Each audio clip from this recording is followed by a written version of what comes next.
학교에서 역사와 문명을 가르쳤던 도널드 케이건 교수가 전쟁과 인간이라는 화제의 책을 저술했습니다.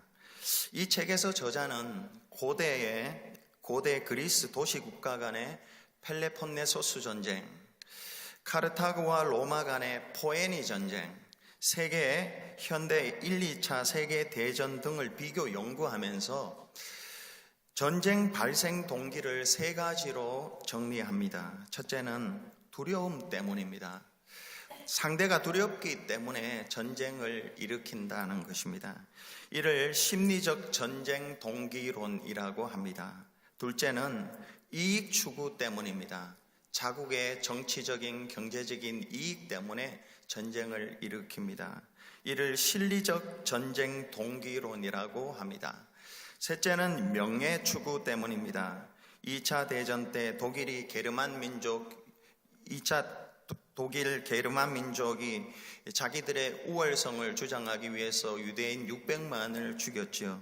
일본 사람들은 아시아에서 자기들이 최고라고 주장하면서 우리나라를 약탈했습니다.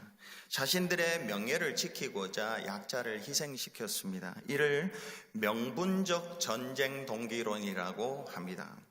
이런 이유들 때문에 발생한 전쟁에서 승리하기 위해서는 잘 훈련된 병사들이 있어야 하고 첨단 무기들이 있어야 하지만 무엇보다 리더 한 사람의 역할이 결정적입니다. 6.25 사변 때 폐색이 짙어가던 남한이 기적적으로 승리를 거둔 것은 유엔 연합군 총사령관 메가더 장군 한 사람 때문이었습니다. 그가 썼던 인천 상륙 작전이 승리의 결정적인 요인이었습니다. 역사가들은 만약에 메가더 장군이 연합군을 이끌고 부산에서나 목포에서 밑에서 이렇게 올라왔다면 전쟁에서 승리가 불가능했을 것이라고 다 진단합니다. 그런데 메가더는 인천 앞바다는 조수의 강만이 차이가 커서 상륙하기가 어렵다고 모두들 생각한 바로 그곳에 군사를 상륙시켰고, 이로써 북한의 주력 부대와 또 북쪽의 본대의 연결을 차단해서 승리를 가져왔습니다. 느헤미야는 분담과 위임을 통해서 예루살렘 성벽 중수 공사를 시작하고자 합니다. 그런데 도널드 케이건 교수가 이야기했던 바와 같이 두려움과 자국의 이익과 명예 추구로 인해 집요하게 방해하는 세력들이 나타났습니다. 오늘 느헤미야를 통해서 우리는 방해 세력을 다루는 세 가지 방법을 배우게 됩니다. 그 첫째는 심리적 공격을 기도로 극복한 느헤미야입니다. 느헤미야가 예루살렘 성벽 재건 공사를 시작하자마자 대적들로부터 공격이 날아들었습니다.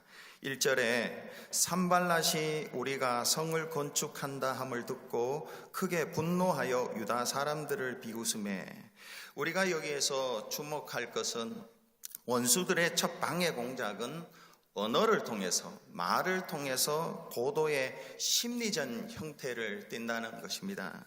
산발랏은 비웃음, 조롱, 야유를 퍼부으며 심리적으로 타격을 입히려고 합니다. 2절에 이렇게 기록하고 있습니다.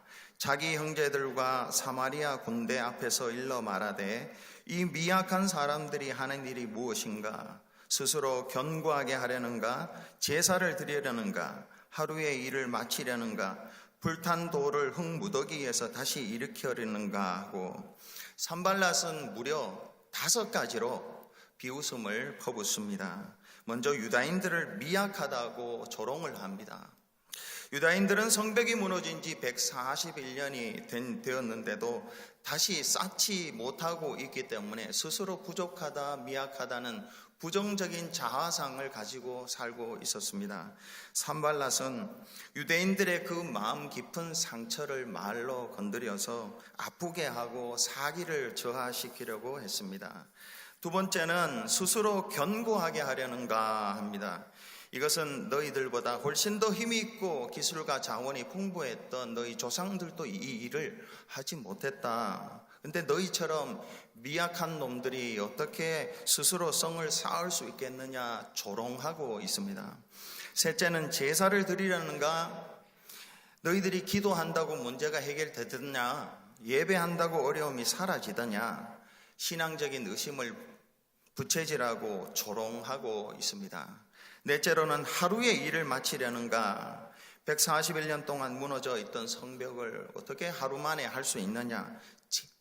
재건이 불가능하다는 것입니다. 마지막으로 불탄 돌을 흙무더기에서 다시 일으키려는가? 불탄 돌들도 쓸모가 있겠지만은 그러나 아무리 찾아도 너희들이 쌓으려는 성벽을 위한 석재 재료가 없을 것이다. 이렇게 이야기를 합니다. 거침없는 산발랏은 부하들이 다 보는 앞에서 유대인들을 향하여 거침없는 비웃음과 조롱과 야유를 퍼붓습니다. 그런데 설상가상으로 곁에 있던 도비아가 또 거들고 나섭니다. 때리는 시어머님도 밉지만 더 말리는 시누이가 더 밉다는 말이 있지 않습니까? 근데 도비아가 어찌 보면 산발랏보다 더 밉고 얄미운 사람입니다. 3절에 보면은 암몬 사람 도비아는 곁에 있다가 이르되 그들이 건축하는 돌 성벽은 여우가 올라가도 곧 무너지리라. 도비아 역시 말로 유대 사람들의 자존심에 치명타를 거합니다. 여우가 올라가도 유대인들이 지금 쌓고 있는 성벽이 무너지겠다고 합니다. 여러분, 여우는 발자국도 남기지 않는 매우 가벼운 동물입니다. 근데 유대인들이 쌓는 성읍이 이런 여우 한 마리도 지탱하지 못할 것이라고 지금 비웃고 있습니다. 도비아의 부하들도 옆에서 그 소리를 듣고 아마도 낄낄거리면서 비웃었을 것입니다. 느헤미야는 도비아의 이 말을 마음에 새겨두었습니다. 그리고 성벽이 완성된 뒤에 봉헌식을 할 때 백성들로 하여금 모두 성벽 위로 올라오도록 초청을 합니다. 느헤미야 12장 31절에 이에 내가 유다의 방백들을 성벽 위에 오르게 하고 여우 한 마리만 올라가도 무너질 것이라는 도비아의 비웃음을 반박하는 행위였습니다. 여러분, 사탄이 쓰는 첫 번째 공격 형태가 말로 비웃음, 조롱, 야유와 같은 언어 폭력입니다. 언어를 통해서 심리적 타격을 주어 낙심케 하고 하나님을 떠나게 하고 하나님의 일을 포기하게 합니다. 이제 중요한 것은 느헤미야가 여기에 대해서 어떻게 반응하고 극복했느냐라는 것입니다. 산발랏과 도비아의 비웃음과 조롱의 이 언어를 통한 심리적인 공격을 어떻게 극복했는가 하는 것입니다. 그들의 언어 폭력은 느헤미야와 유다인들을 일시에 사기를 저하시킬 수 있는 강력한 힘이었습니다. 그러나 놀랍게도 느헤미야는 거기에 일절 대응하지 않고 흐트러지지 않습니다. 감정적으로 반응도 하지 않고 복수도 하지 않습니다. 오직 하나님에게만 반응하고 하나님께 기도합니다. 억울하고 분한 일이 생겼을 때 느헤미야는 하나님께 기도할 줄 알았던 믿음의 사람이었습니다. 4절과 5절이 느헤미야의 기도입니다. 우리 하나님이여 들으시옵소서. 우리가 업신여김을 당하나이다. 원하건대 그들이 욕하는 것을 자기들의 머리에 돌리사 노략거리가 되어 이방에 사로잡히게 하시고 주 앞에서 그들의 악을 덮어두지 마시며 그들의 죄를 도말하지 마옵소서. 그들이 건축하는 자 앞에서 주를 노하시게 하였음이니이다 하고, 느헤미야서를 보면 이 느헤미야의 기도는 벌써 세 번째 기도입니다. 1장에 한번 나오고 2장에도 나오고. 근데 이 앞에 두 번의 기도와 지금 세 번째 기도가 완전히 다릅니다. 내용에 있어서 예수님께서는 이 느헤미야의 기도는 저주성의 기도입니다. 예수님께서는 원수를 사랑하고 박해하는 자를 위해서 기도하라고 하셨습니다. 이에 비춰볼 때 느헤미야의 이 저주성 기도는 참 바람직하지 않는 기도입니다. 그러나 가슴 속에 치밀어 오르는 분노를 억누르고 거룩한 사람처럼 위선적인 태도를 취하는 기도보다도 성난 마음을 솔직히 털어놓는 기도가 하나님 앞에서 바른 기도요, 또 하나님이 들으시는 더 좋은 기도일 수 있습니다.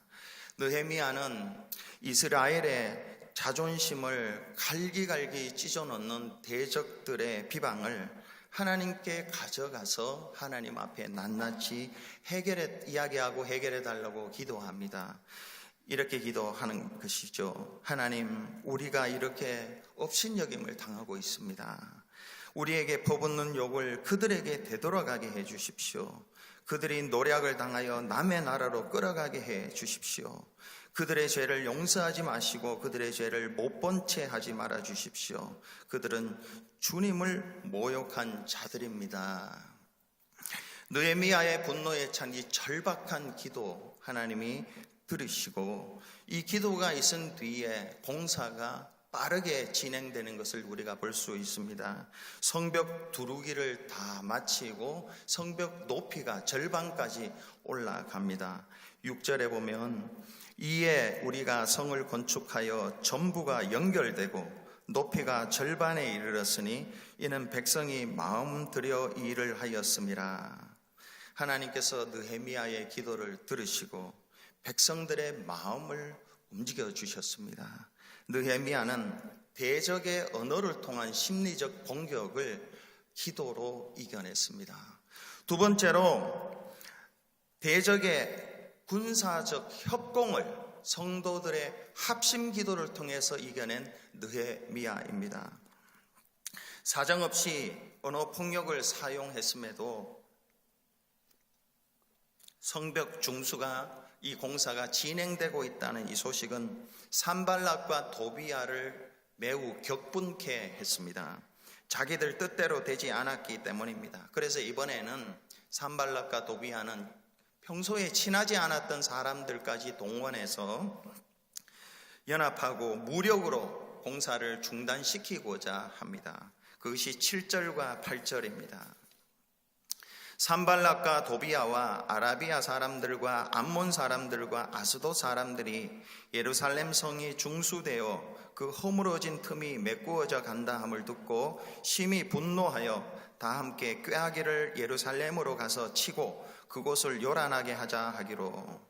이제 예루살렘 성은 사방에서 공격을 받게 되었습니다. 북에는 산발락, 남에는 아라비아, 서해는 아스돗, 동해는 암몬입니다. 이들이 연합하여 군사적 협공을 펼쳐서 느헤미야는 지금 사면 초가의 위기에 빠졌습니다. 우리도 이럴 때 있습니다. 한 곱이 넘겼습니다. 그런데 이번에는 더 큰 어려움이 찾아옵니다. 북에는 건강의 문제가 있고, 남쪽에는 재정의 문제가 있고, 서쪽에는 자녀의 문제가 있고, 동쪽에는 법적인 문제, 사방으로 우겨쌈을 당해서 정말 꼼짝달싹 할 수 없을 경우를 경험합니다. 느헤미야는 원수들의 이런 군사적 협공 앞에서 또 기도합니다. 그런데 이번에는 이전과 다른 합심 기도를 합니다. 성도들과 함께 합심 기도를 합니다. 그것이 9절입니다. 9절에 우리가 우리 하나님께 기도하며, 우리가 우리 하나님께 기도하며 그들로 말미암아 파수꾼을 두어 주야로 방비하는데, 방해 세력의 군사적 외적 협공에 대해서 느헤미야의 대처는 성도들과 함께 합심 기도하는 것이었습니다. 우리가 우리 하나님께 기도하며. 여러분, 합심 기도는 능력이 있습니다. 승천하신 예수님께서 부어주신 성령, 이 성령은 성도들의 합심 기도의 결과입니다. 사도행전 1장 14절에 여자들과 예수의 어머니 마리아와 예수의 아우들과 더불어 마음을 같이하여 오로지 기도에 힘쓰니라. 이 당시 예수 믿고 기도하는 것은 목숨을 건 행위였습니다. 그러나 그들은 목숨을 걸고 모여서 함께 합심 기도했습니다. 성령을 충만하게 받았습니다. 사도행전 12장에 베드로가 복음을 전하다가 옥에 갇혔을 때에 그가 풀려난 것 역시 성도들의 합심 기도의 결과였습니다. 그가 쇠사슬에 매여 있었고 파수꾼들이 밖에서 지키고 있었습니다. 성도들이 베드로의 석방을 위해서 간절히 기도합니다. 사도행전 12장 5절에 이에 베드로는 옥에 갇혔고 교회는 그를 위하여 간절히 하나님께 기도하더라. 쇠사슬에 매여 있고 파수꾼들이 지키고 있는데 어떻게 석방이 될 수가 있습니까? 그러나 하나님 도우시면 석방될 수 있다고 그들이 믿고 간절히 합심해서 기도했더니 하나님께서 주의 사자를 보내서 그를 기적같이 꺼내 주셨습니다. 1920년대 30년대 미국 대경제 공황이 일어났습니다. 많은 경제인들이 무너지고 삶들이 너무너무 어려워졌습니다. 그런데 맨하탄에 있는 교회들에게서 12시에 정오 기도회가 일어났습니다. 성도들이 일을 하다가 맨하탄에 있는 교회들을 찾아가서 12시에 합심해서 기도했습니다. 이 합심 기도가 다시 미국을 살리는 역할을 했습니다. 느헤미야가 합심 기도를 하자 하나님께서 대처하는 방법을 주셨습니다. 9절 하반절에 파수꾼을 두어 주야로 방비하는데, 합심 기도했더니 9절에 보세요. 우리가 우리 하나님께 기도하며 우리가 함께 기도했더니 그들로 말미암아 파수꾼을 두어 주야로 방비하는데, 이 대책은 하나님이 합심 기도하셨을 때에 주셨던 방법입니다. 여러분, 힘들게 믿음으로 버티는데 육체적인 질병이 오고 자녀의 문제가 있고 예상치 못했던 여러 가지 문제들이 있을 때에 믿음의 공동체, 옆에 있는 성도들과 구역 식구들과 선교회 회원들과 함께 그 기도 제목을 나누시고 합심으로 기도하시기 바랍니다. 합심 기도는 주님의 약속입니다. 마태복음 18장 19절에 진실로 다시 너희에게 이르노니 너희 중에 두 사람이 땅에서 합심하여 무엇이든지 구하면 하늘에 계신 내 아버지께서 그들을 위하여 이루게 하시리라. 느헤미야는 방해 세력의 군사적 협공을 성도들과 함께 합심 기도로 이겨냈습니다.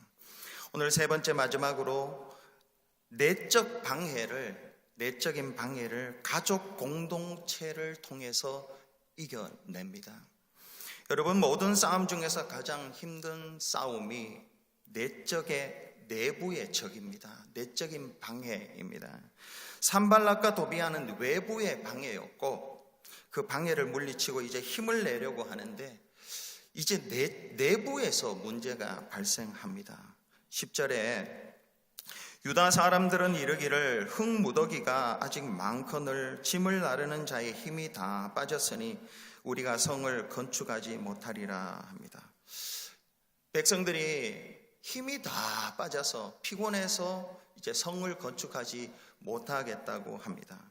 힘이 다 빠졌다는 것은 기쁨을 잃어버렸다는 뜻입니다. 처음에는 기쁨으로 했지만은 이제는 기쁨이 사라지고 성벽 중수를 더 이상 못하겠다는 것입니다. 도와주실 하나님은 보이지 않고 움직여야 할 태산 같은 흙더미만 보았기 때문에 그렇습니다. 외부의 방해도 무서운 일이지만은 내적으로 백성들이 스스로 무너지기 시작한 이것이 느헤미야에게서는 더 큰 어려움이었습니다. 뿐만 아니라 원수들의 대대적인 공격 소식도 귀로 들립니다. 11절에 우리의 원수들은 이르기를 그들이 알지 못하고 보지 못하는 사이에 우리가 그들 가운데 달려 들어가서 살육하여 역사를 그치게 하리라 하고, 원수들의 침략 계획 소식이 백성들에게 들립니다. 그러지 않아도 낙심과 패배의식에 둘러싸여 있는데 이 소식이 예루살렘 안에 있는 백성들을 두려움의 도가니 속으로 빠뜨렸습니다. 점입가경이라 할까, 아직 성벽을 재건하려면 많이 가야 하는데 성벽 중수를 하다가 또 집으로 돌아가야 한다. 집으로 돌아오라고 하는 사람들이 오늘 본문에 보면 10번이나 이야기하고 집으로 돌아가는 사람들이 속속 드러났습니다. 이제 느헤미야는 성벽 중수에 있어서 정말로 큰 위기에 빠졌습니다. 여러분, 이때 느헤미야가 어떻게 대처했는지 궁금하지 않습니까? 오늘 본문 13절입니다. 13절에 이렇게 합니다. 내가 성벽의 낮고 넓은 곳에 백성이 그들의 종족을 따라 칼과 창과 활을 가지고 서 있게 하고, 내적 방해, 내적인 반대자들을 대처했던 방법은 낮은 곳에서 넓은 곳에서 종족을 따라 다 모이게 했습니다. 낮고 넓은 곳에 다 모이게 해서 이렇게 했던 이유가 한 5가지로 추측할 수 있습니다. 그 첫째는 온 가족, 종족을 따라 했으니까 이 종족은 가족을 넘어서는 거죠. 온 가족들이 다 모이게 해서 서로를 보면서 우리의 숫자가 결코 작지 않다, 우리가 약하지 않다라는 것을 서로에게 보여주는 것입니다. 둘째는 성벽의 낮고 넓은 곳에서 종족을 따라 세워놓고 지금까지 했던 성벽을 쌓았던 것을 보게 만듭니다. 그걸 보면서 우리가 이만큼 했구나, 성취감을 심어주고 앞으로 할 수 있구나, 자신감을 고취시켜주기 위한 행위였습니다. 셋째는 넓고 낮은 곳에서 하늘을 향하여 하나님을 바라보게 합니다. 오늘 보면 14절에 보면은 그들에게 느헤미야가 두려워하지 말고 지극히 크시고 두려우신 하나님을 기억하라, 하나님을 바라보라고 합니다. 넷째로는 목표를 새롭게 합니다. 너희 가족을 위해서 칼과 활과 창을 들고 싸우라. 너희 형제와 자녀와 아내와 집을 위하여 싸우라고 14절에 기록하고 있습니다. 다섯째는 이런 모습을 대적들이 다 보게 합니다. 이 5가지를 한 줄로 요약하면은 온 가족들이 함께 모여서 하나님 바라보면서 믿음으로 가족을 위해 싸우라 하는 것입니다. 오늘날로 치면은 여러분, 우리가 특별 새벽 예배를 드렸는데요, 이 특별 새벽 예배와 같은 것을 하는 것입니다. 또한 오늘날로 치면은 3박 4일 부흥회 같은 것을 하는 것입니다. 그리고 힘을 내라, 우리가 약하지 않다, 하나님 바라보고 칼과 활과 창을 가지고 싸우자, 마귀와 함께 싸우자 하면서 하나가 되는 것입니다. 느헤미야는 이렇게 내적인 방해를 이렇게 이겨냈습니다. 부흥회를 한 것이라 이렇게 이해하면 됩니다.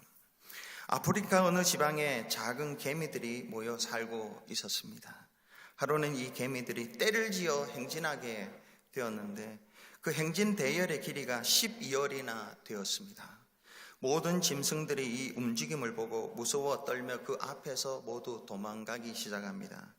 짐승 중에 제일 큰 코끼리는 숲으로 달아났고 겁이 없는 밀림의 맹수 사자조차 그 광경을 보고 소리를 지르고 도망을 갑니다. 숲으로 피한 코끼리가 말하기를 작은 개미를 내가 어찌 두려워하랴마는, 그러나 저 개미들이 떼를 지은 곳에 들어갔다가는 수만 마리가 내 몸에 붙어 내 몸을 뜯어먹을 것이니까 영락없이 여러 마리의 밥이 될 것이다. 그러니 내가 어찌 감당할 수 있으랴, 이렇게 이야기했다고 합니다. 여러분, 아프리카에서 가장 무서운 것 중에 하나가 개미라고 합니다. 개미. 이 작은 개미의 힘이 다른 데 있지 않고 연합하는 데 있습니다. 미미한 개미라도 힘을 연합하면 코끼리도 이기고 사자도 이길 수가 있습니다. 믿는 성도들이 내적인 어려움들이 있을 때에 함께 모여서 보는 것을 잘 해야 됩니다. 보는 것을, 서로를 보고 하나님을 바라보고 그리고 목표를 바라보고 부흥회를 하면은 우리가 할 수 있습니다.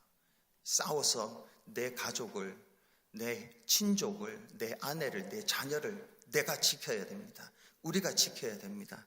이렇게 하면은 하나님께서 함께 해 주십니다. 오늘 15절에 보면은 우리의 대적이 우리가 그들의 의도를 눈치챘다 함을 들으니라. 하나님이 그들의 꾀를 패하셨으므로 우리가 다 성에 돌아와서 각각 일하였는데 했습니다. 그럼 우리가 하나가 되어서 이렇게 하면 하나님이 우리의 대적의 꾀를 패하여 주십니다. 기도하겠습니다.